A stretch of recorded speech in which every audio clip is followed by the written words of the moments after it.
मैं readjustment of representation of schedule tribe ST in assembly constituency of state of Goa bill 2024 के समर्थन में बोलने के लिए खड़ा हूं। सर, इस बिल के बारे में काफ़ी चर्चा हो चुकी है और अगर समय रहेगा तो विस्तार से मैं भी अंत में विषय रखूंगा, लेकिन उससे पहले मैं सीधा अपने क्षेत्र यानी दार्जिलिंग तराई डूवर्स की बात रखना चाहता हूं। सर, कल ही हम सब ने देखा कि संविधान को 75 वर्ष पूरे हुए हैं और संविधान के कारण समस्त भारत में हर एक समुदाय को जो है न्याय मिला है, लेकिन गोरखाओं का इतना कंट्रीब्यूशन होते हुए भी 75 साल से ज़्यादा समय हो गया देश को आज़ाद हुए, लेकिन आज भी गोरखाओं को वो न्याय जो सम्मान उनको मिलना चाहिए था वो आज तक प्राप्त नहीं हुआ। और ये जो देरी हो रही है, मैं ऐसा मानता हूँ न्याय के बजाय उनके साथ अन्याय हो रहा है। मैं थोड़ा हिस्ट्री में जाना चाहूँगा। सर, ब्रिटिश काल के अंदर में भी जो दार्जिलिंग तराई डूवर्स का क्षेत्र होता था वो अलग अलग एडमिनिस्ट्रेटिव रिजिम के तहत होता था। जैसे 61 तक नॉन रेगुलेटेड एरिया था। मैं ये इसलिए बोल रहा हूँ, ये सब ट्राइबल एरिया में ही लागू होता था और 61 से लेकर के 70 तक 1861 टू 70 ये सेमी रेगुलेटेड एरिया था। फिर 1870 से 74 तक नॉन रेगुलेटेड एरिया हुआ। फिर 1874 से 1990 तक शेड्यूल डिस्ट्रिक्ट हुआ। फिर 1990 से 1935 तक ये बैकवर्ड ट्रैक रहा और 1935 से लेके 47 तक ये पार्शली एक्सक्लूडेड एरिया रहा। इस तरह से अलग अलग एडमिनिस्ट्रेटिव सेटअप के अंतर्गत दार्जिलिंग तराई डूवर्स का क्षेत्र रहा। ये सारे स्टेटस ट्राइबल जहां बसते थे उन्हीं को मिलता था। फिर उसके बाद आप देखिए सर, 1931 और 1941 के सेंसस में भी Gorkha as a hill tribe जो है जाने जाते थे, लेकिन आज़ादी के बाद एक एब्जॉर्ब एरिया एक्ट के अंतर्गत 1954 को दार्जिलिंग तराई डूवर्स को जो है वो पश्चिम बंगाल के साथ उसको जोड़ा गया।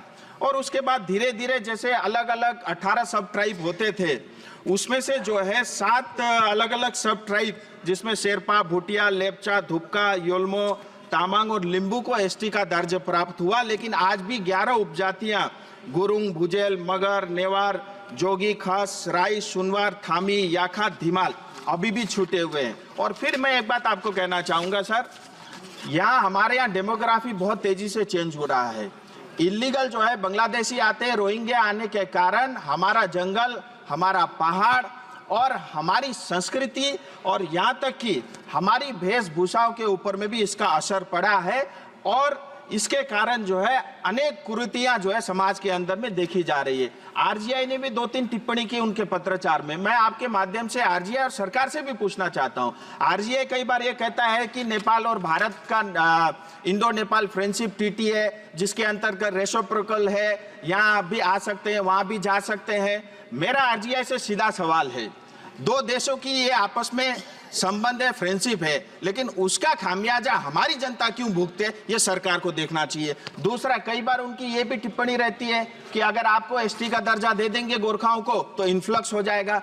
मैं पूछना चाहता हूं सरकार से भी, आरजीआई से भी, जैसे आपने 2001 में लिंबू तामांग को जो है एसटी का दर्जा दिया अटल जी के समय में, 2001 से लेकर के 2024 तक आप जरा आंकड़ा बता दीजिए कि कितना इन्फ्लक्स नेपाल से भारत की ओर हुआ है। हमारी ये मांग संवैधानिक मांग है, बॉर्डर को ठीक करना ये बीएसएफ और सरकार का काम है। मैं चाहता हूं इसमें और देरी न हो। और इतना ही नहीं, सिक्किम स्टेट ने 2021 के अंदर में असेंबली में इसका बिल पारित किया। 2014 में पश्चिम बंगाल सरकार ने भी इसको इंक्लूड करने के लिए जो है एक प्रस्ताव पारित करके भारत सरकार को भेजा है। मोदी जी के नेतृत्व में 3 अलग अलग कमिटियां इसके अंदर इसको एसटी का दर्जा देने के लिए गठित हुई है और उसमें भी जो उनकी टिप्पणियां हैं वो भी इस चीज को सपोर्ट करती है। मैं चाहता हूं इसके अंदर में और अधिक देरी नहीं हो और जो अधिकार गोरखाओं का है, जो हर साल हर दिन देश के लिए मरता है, जिसके कारण हमारा बॉर्डर सेफ है, जिसके कारण नॉर्थ ईस्ट का बहुत बड़ा इलाका सेफ है, मैं चाहता हूं उनके साथ अन्याय नहीं हो, उनका कंट्रीब्यूशन को देखते हुए।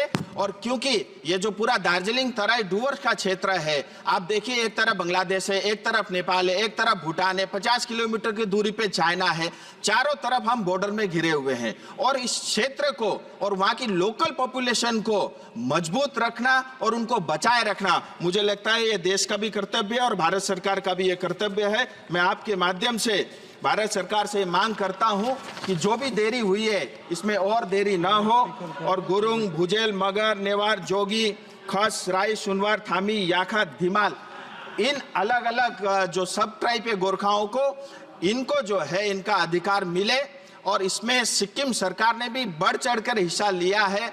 उन्होंने तो पूरा असेंबली में इस चीज को पारित करके भेजा है, ये अधिकार उनको मिले और आपने मुझे बोलने का समय दिया, इसके लिए मैं आपका बहुत बहुत आभारी हूं।